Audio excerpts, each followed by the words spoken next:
Good morning बच्चों। पिछले अध्याय में आपने हमारे साथ में उपसर्ग पढ़ा था। उपसर्ग जो होते हैं वो शब्दों के पूर्व जुड़ करके यानी शब्दों से पहले जुड़ करके और उसके अर्थ में परिवर्तन कर देते हैं। और ये जो प्रत्यय हैं यानी कि उपसर्गों को हम पूर्व प्रत्यय भी कहते हैं, और जो प्रत्यय हैं वो शब्द के पीछे यानी कि शब्द के बाद में जुड़ करके उनके अर्थ में परिवर्तन लाते हैं, तो इनको हम पूर्व प्रत्यय और पर प्रत्यय भी कहते हैं। तो उपसर्ग आप पहले पढ़ चुके हैं, आज हम प्रत्यय पढ़ रहे हैं। हिंदी में आप सभी प्रत्यय सुनते रहते हैं, पढ़ते रहते हैं, रोजमर्रा की जिंदगी में भी आप इस्तेमाल करते हैं। जैसे बूढ़ा से बुढ़ापा बना, उसमें आपा प्रत्यय जुड़ गया। सुंदर में ता प्रत्यय जोड़ करके सुंदरता शब्द बन गया। ठाकुर में आइन प्रत्यय जोड़ा तो ठकुराइन बन गया, है ना। जैसे भूगोल में इक प्रत्यय जोड़ा तो भौगोलिक बन गया। तो इस तरह के प्रत्यय जो हिंदी में होते हैं, लेकिन संस्कृत में प्रत्ययों की प्रकृति थोड़ी सी भिन्न है। तो वो थोड़ी सी भिन्न जो प्रकृति है और किस किस तरह के संस्कृत में प्रत्यय होते हैं वो आज हम समझेंगे कि टाइप्स ऑफ प्रत्यय। संस्कृत में जो टाइप्स ऑफ प्रत्यय है ये आपके सामने देखिए 5 प्रकार के प्रत्यय दिख रहे होंगे आपको। इस तरह के ये 5 प्रकार के प्रत्यय होते हैं। जैसे सबसे पहला प्रकार है हमारे कृदंत प्रत्यय, इसको हम कृत प्रत्यय भी कहते हैं। कृदंत या कृत प्रत्यय जो हैं वो किस में जुड़ते हैं? धातु शब्दों में।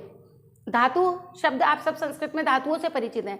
जितने भी क्रिया शब्द हैं, क्रिया मतलब धातु। संस्कृत में हम वर्ब के लिए क्या यूज करते हैं? धातुएं यूज करते हैं। जैसे पठ में पठत, पठती, पठता, पठंती धातु है, क्रिया शब्द है। तो अगर जैसे हम पठ धातु में मान लीजिए हम कोई इनमें से अनियर प्रत्यय जोड़ देते हैं, तो अनियर और तव्यत इन दोनों का मतलब क्या होता है? चाहिए। तो मान लीजिए हमने ये अनियर प्रत्यय जोड़ा तो ये हमारा क्या बन गया? पठनीय। चूंकि ये हलंत वाला शब्द है तो इसका लोप हो जाता है और अनीय, अनीय शेष रह जाता है। तो ये हमारा मूल शब्द जो प्रत्यय जुड़ करके बना वो क्या बन गया? पठनीय। यानी कि जो शब्द क्रिया शब्दों में जुड़ते हैं वो क्या होते हैं? कृदंत प्रत्यय होते हैं। तो उनको हम कृदंत प्रत्यय कहते हैं क्योंकि ये क्रिया शब्दों में अर्थात धातुओं में जुड़ने वाले होते हैं। उसके बाद में हमारा है तद्धित प्रत्यय।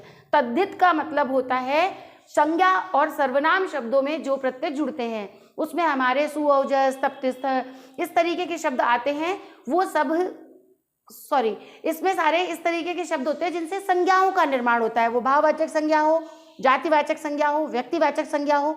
तो जो संज्ञाओं में जुड़ने वाले प्रत्यय हैं वो क्या कहलाते हैं? तद्धित प्रत्यय। उसमें टाइप दिए हुए हैं जैसे मतुप है, ठक है, इक है, त्व है, इन है, तल है, ये सब तद्धित प्रत्ययों के प्रकार होते हैं। तो तद्धित प्रत्यय भी हम पढ़ेंगे।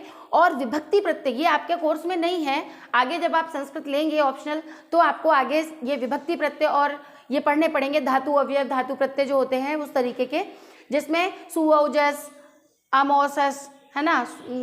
फिर इस तरीके के शब्द हैं जिनको हम सुप प्रत्यय बोलते हैं, यानी सुबंत शब्द। कौन से शब्द बनते हैं? सुप प्रत्ययों से जुड़ करके सुबंत शब्द बनते हैं। सुबंत का मतलब यही है सुप प्रत्ययों पर अंत होने वाला, यानी जिनका अंत सुप प्रत्ययों पर होता है वो क्या कहलाते हैं? सुबंत। यहाँ पर आपने संधि दिमाग लगाइए, आप थोड़ा सा आप संध्या पढ़ चुके हैं संध्या। यहाँ पर प फ ब जश्व विधान हो रहा है, तीसरा वर्ण बन रहा है सुप धन अंत, तो सुबंत बन गया अर्थात प फ भ तृतीय वर्ण बन गया।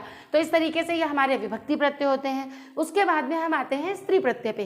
तो स्त्री प्रत्यय क्या है? जो शब्द, जो प्रत्यय या शब्दांश जो है वो शब्द किसी शब्द में जुड़ करके जब उस शब्द को स्त्रीलिंग शब्द बना दे तो वो होते हैं स्त्री प्रत्यय। अब जैसे आप समझिए, जैसे कि आपने सुना है वसुदेव, एक तो अपत्य के योग में भी आता है।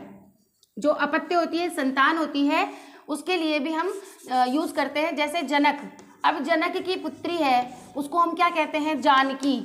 जानकी में ये जो आ है वो कहाँ से आया? वो इसी टाप से आया, ठीक है। जैसे कि आप देख लीजिए और भी बहुत सारे शब्द होते हैं ऐसे, जैसे नंद।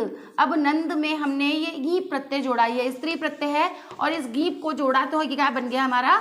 नंदी। इस तरह से ये डी प्रत्यय में ई शेष रहता है, टाप में आ शेष रहता है, ठीक है। जैसे कि आप समझिएगा जैसे सुत। अब इस सुत में हमने मान लीजिए टाप को जोड़ा, किसको जोड़ा? टाप प्रत्यय को जोड़ा, तो ये हमारा क्या शब्द बन जाएगा? सुता। यानी कि इसमें आ शेष रहता है और इसमें ई शेष रहता है। इस प्रकार से धातु अवयव, ये कुछ प्रकार आपको मैंने अभी बताए हैं। तो अब नेक्स्ट वीडियो में हम अपने कृदंत प्रत्यय शुरू करेंगे और कृदंत प्रत्ययों के प्रकार विद एग्जाम्पल पढ़ेंगे, उदाहरण सहित उनको पढ़ेंगे और उनका अभ्यास भी करेंगे। आप लोग इनके प्रकारों को एक बार समझ लीजिएगा इस ढंग से, और अगर आपको कोई परेशानी होती है तो आप पूछिएगा। ओके।